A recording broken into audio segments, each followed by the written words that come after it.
दोस्तों बिहार शिक्षक भर्ती यानी बीपीएससी टीआरई 4 इस वैकेंसी के आने के बाद डोमिसाइल प्रभाव कितना इस वैकेंसी पर पड़ने वाला है उस पर हम बात करेंगे। साथ में अन्य राज्य अभ्यर्थी को कितनी सीटें उनकी तय की गई हैं, कितनी प्रतिशत उनको सीटें मिलने वाली है उस पर हम बात करेंगे। और साथ में जो अधिसूचना जारी की गई है बिहार राज्य से पढ़े हुए जो भी अभ्यर्थी होंगे जिन्होंने बिहार राज्य से 10th और 12th किया हुआ है तो उनको कितने प्रतिशत सीटें मिलेंगी। और साथ में महिला अभ्यर्थियों को 35% उनको हॉरिजॉन्टल रिजर्वेशन दिया गया है।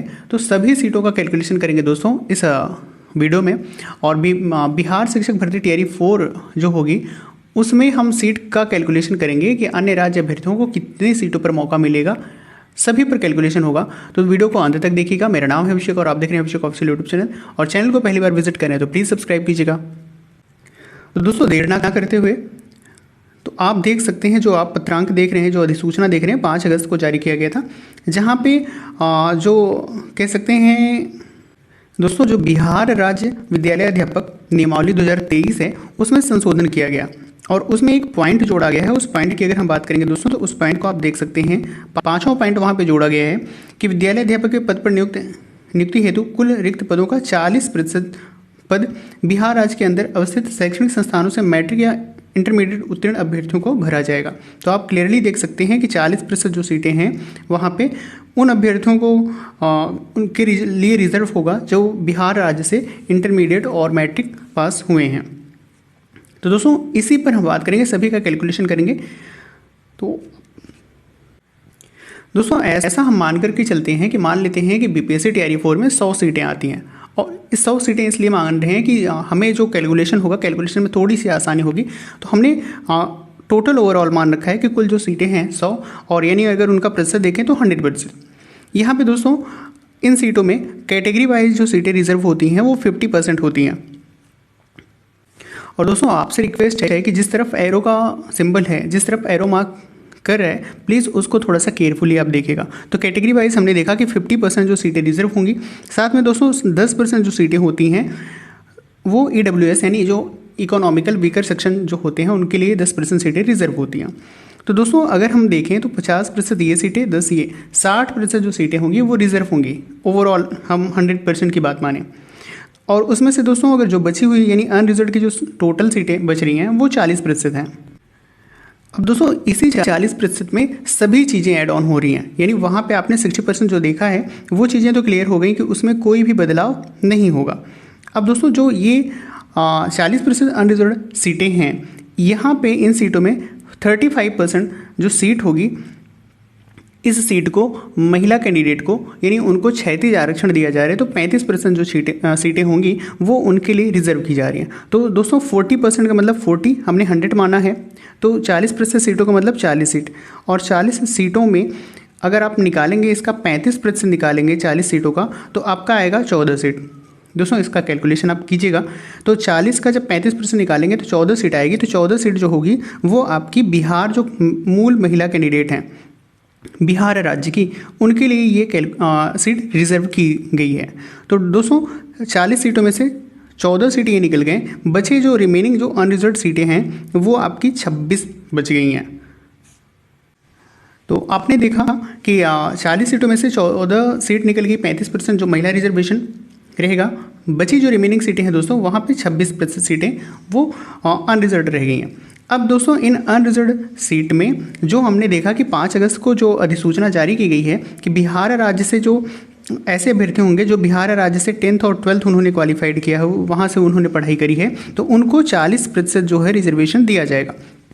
अब दोस्तों जो 40% जो उनके लिए रिजर्वेशन दिया जाएगा, एक तरह से कह सकते हैं उन पर उनको डोमिसाइल दिया जा रहा है, डोमिसाइल लगाया जा रहा है इस पर, या रिजर्वेशन दिया जा रहा है। तो इसी 26 सीटों पर, तो 26 सीटों का अगर आप 40% निकालेंगे तो 26 सीटों का 40% निकालेंगे दोस्तों तो वो बनकर के आएगा आपका 10.4 सीट।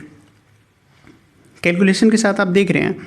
तो दोस्तों अगर आप निकालेंगे फिर से आप देखिए कि 26 सीटें अनरिजर्व की रही, उसका 40% आप निकालेंगे उन अभ्यर्थियों के लिए जो बिहार राज्य से 10th और 12th उन्होंने पढ़ाई की हुई है, किसी भी बोर्ड से होंगे वो। तो 40%, 26 सीटों का 40% आप निकालेंगे तो वो सीटें निकल कर आएंगी 10.4%, यानी कह सकते हैं 10.4 सीट आएगी। देन दोस्तों यहाँ पे अब ओवरऑल आप कैलकुलेशन देखिए। तो ओवरऑल आप कैलकुलेशन देखेंगे कि आपकी 50 ये कैटेगरी और 10 ये EWS। और इसमें से आपने देखा कि 14% ये निकल गया आपका, यानी 14 सीट मतलब 14% आपका निकल गया महिला आरक्षण। और उसमें से फिर आपका देख रहे हैं दोस्तों कि 10.4 सीट या परसेंट इसको कह सकते हैं, तो 10.4% या सीट आपकी ये बिहार राज्य से जो 10th और 12th किए हुए हैं उनके लिए रिजर्व हो जा रही है। तो ओवरऑल अगर हम देखें तो 100 सीट में से आपकी जो रिजर्व सीटें हो जा रही हैं वो 100 में से 84.4 यानी 84.4% जो सीटें होंगी वो रिजर्व हो जा रही हैं बिहार के कैंडिडेट के लिए। यहाँ पे आपने देखा बिहार कैंडिडेट के लिए कैटेगरी वाइज EWS और 35% महिला रिजर्वेशन और साथ में 40% जो कह सकते हैं बिहार राज्य से पढ़ाई किए हुए हैं। अब दोस्तों ये जो बिहार राज्य से पढ़ाई किए हुए जो कैंडिडेट होंगे वो अनरिजर्व्ड कैंडिडेट होंगे। आप इस बात को समझिए, क्योंकि देखिए category wise OBC SC ST बढ़ गई, EWS की सीट बढ़ गई और महिला की सीट बढ़ गई।